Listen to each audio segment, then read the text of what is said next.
Hey yo, what's going on with the viewers of the tube? Tyler here of Chico Crypto, coming to ya, not in my backyard, but in the studio, because it's oh so windy outside, and Bitcoin, oh, wah, wah, wah.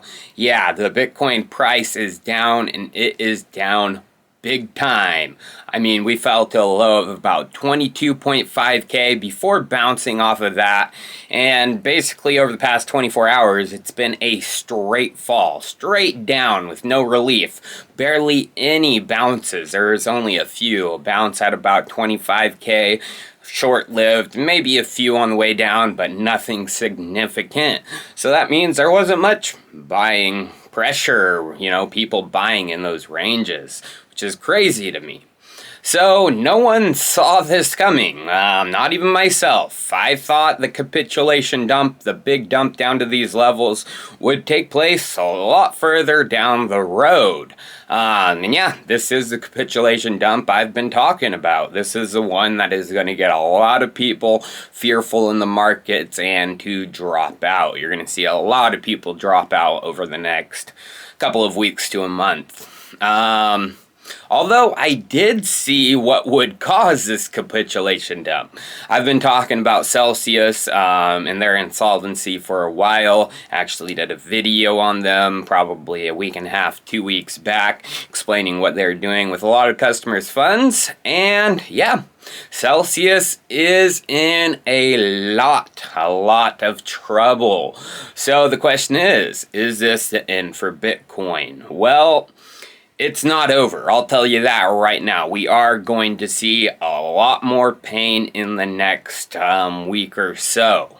So, Celsius, yeah, they are in big trouble as of right now. They're halting everything on their platform, withdrawals, swaps, moving positions to new positions. Everything is halted except for one thing. One thing is continuing. Deposits. Yes, they are allowing people to deposit still.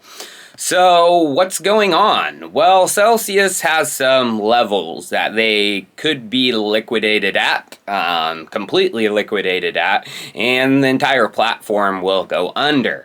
So for a lot of their Bitcoin positions, wrap Bitcoin they have, they need to actually, about an hour and a half ago, it was only they needed to dip down to 22.5K for most of their Bitcoin positions to be liquidated. And as we know, we fell to that level.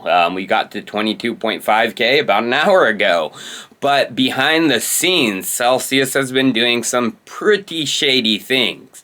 So, of course, they've locked, the ability for all their customers to move their funds, but they can deposit. So, if you're a customer of Celsius and you have some leverage positions, you can deposit to save that position from going under, or you can just watch it go completely bye-bye. So you have the options. Do you keep depositing into a black hole even though you can't withdraw?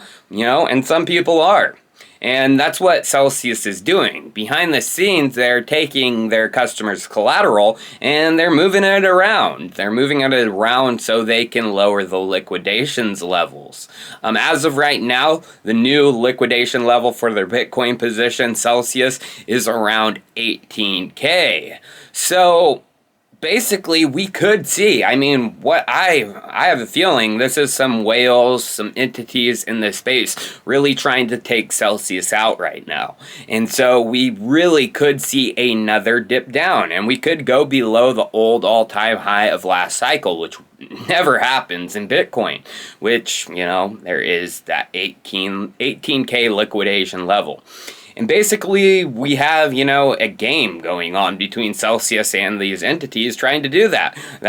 Celsius move around customers' funds, lower the liquidation levels, so these manipulators are going to try to push it down to that.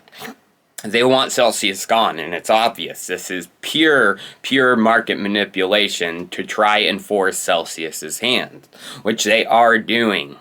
Celsius is in hot water. But it's not only, Bitcoin, this all began because of Ethereum. So ETH is actually stuck in the middle of this, unfortunately. So Celsius had huge ST, staked ETH from Lido Finance positions. I mean, I'm talking probably billions of dollars of ST ETH in positions. So as of right now, Celsius is trying to, they don't have liquidity from this ST ETH. It is staked ETH, which means it is locked in the contract, and you can't withdraw the ETH until the merge happens and they allow withdrawals. So basically, they have an illiquid asset right now. So they need liquidity, to lower their liquidation levels. So what Celsius is doing is taking that ST ETH from customers of their pockets, and they are selling it at a discount to entities. Now, there was a big old transfer to FTX exchange, and a lot of people are theorizing that this is Celsius selling their ST ETH over to FTX, SBF, Alameda. Those guys. They are ones purchasing these ST ETH at a discount from Celsius, so Celsius can get the liquidity to, try to fight what's going on.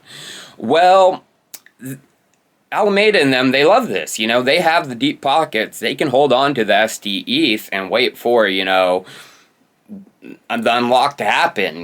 They're, okay, we'll take it, and we'll give you ETH. But what Alameda and SBF could be doing is possibly shorting ETH. Shorting ETH so the price goes down. Now the liquidity that Celsius got is, drying up. So Celsius, what do they have to do? They have to sell them more ST ETH. And if, they refuse, well, FTX can dump the ST ETH. And it forces Celsius's hands. So there is that theory that's going around, and I'm sure it's not too far from the truth. I did a video on Alameda FTX, and they aren't the most truthful people in the space. They are out for one thing and one thing only.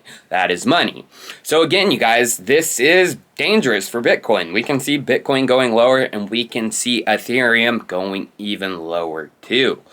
But it's not only, Celsius. These whales in the space, the manipulators, they also don't like Michael Saylor. So MicroStrategy, they have some positions that they borrowed, money to buy Bitcoin with, and they could be liquidated at some levels too. Around 18K is what people theorize MicroStrategy could be liquidated at. And what's funny is MicroStrategy, for the first time ever, transferred 2,089 Bitcoin worth about $43 million for the very first time. Are they getting ready to sell some of these Bitcoins so they have some cash on hand to fight, their positions going underwater? But, got to talk about some good news. We can't be a big Debbie Downer because, this is the end for Bitcoin in the short term. For the long term, Bitcoin's never done. It's a honey badger of money. So the CME gap at 24K, that was actually filled, so that's good, we don't have that to worry about. But there is another CME gap at around 18K, so again, that's why I think we could get down to those levels. And I made a prediction video about the low for Bitcoin, and I said it was going to be somewhere between 14 to 20K, and I still hold that, although, again, it's probably happening quicker than I thought. No, I didn't even think it was going to happen this quick. But, you guys, this is the opportunity of a lifetime. Getting these prices is, what we dreamed about, when Bitcoin was at 69K. These were the prices Bitcoin was at December of 2020 and even before that. So this is the opportunity to stack that one Bitcoin, get those 32 ETH, because it's not going to last for long. Bear markets, they turn around and then they turn around quickly, and then those prices are gone before you know it. Well, I appreciate all you guys tuning in for the video. This isn't good at all. There's no doubt about it. It's dangerous, and Bitcoin and Ethereum, in my opinion, are going to be hurt a tad bit more before we start seeing upside. Cheers, guys. I'll see you next time.